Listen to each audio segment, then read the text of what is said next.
వైకుంఠ ఏకాదశి విశిష్టత. సంవత్సర కాలానికి 24 ఏకాదశులుంటాయి. కానీ వేటి విశిష్టత వాటిదే. ఈ 24 ఏకాదశుల్లో అత్యంత ప్రత్యేకమైనది, విశిష్టమైనది ముక్కోటి ఏకాదశి. ప్రతి ఏటా ధనుర్మాసం శుక్లపక్ష పౌర్ణమి ముందు వచ్చే ఏకాదశిని వైకుంఠ ఏకాదశిగా పరిగణిస్తారు.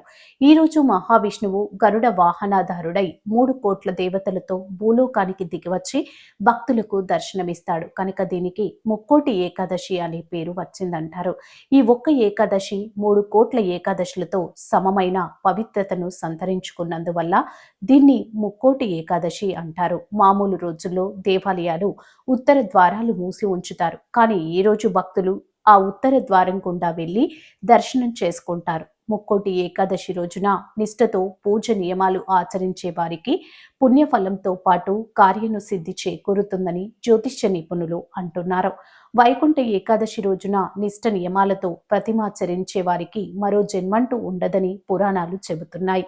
ముక్కోటి ఏకాదశిన మరణించిన వారికి వైకుంఠ వాసం సిద్ధిస్తుందని, స్వర్గంలోని తలుపులు వారి కోసం తెరిచే ఉంటాయని శాస్త్రాలు పేర్కొంటున్నాయి. కృతయుగంలో మురా అనే రాక్షసుడు దేవతలను సత్పురుషులను బాధించేవాడు. దేవతలు తమ గోడును విష్ణుమూర్తికి విన్నవించి రక్షించమని ప్రార్థించారు.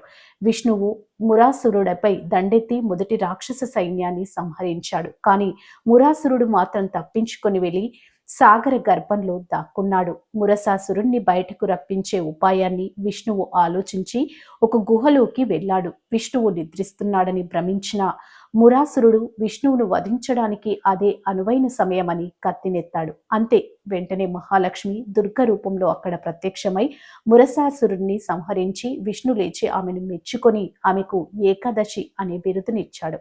అప్పటి నుంచి ఏకాదశి వ్రతం ప్రాచుర్యం పొందిందని శాస్త్రాలు పేర్కొంటున్నాయి.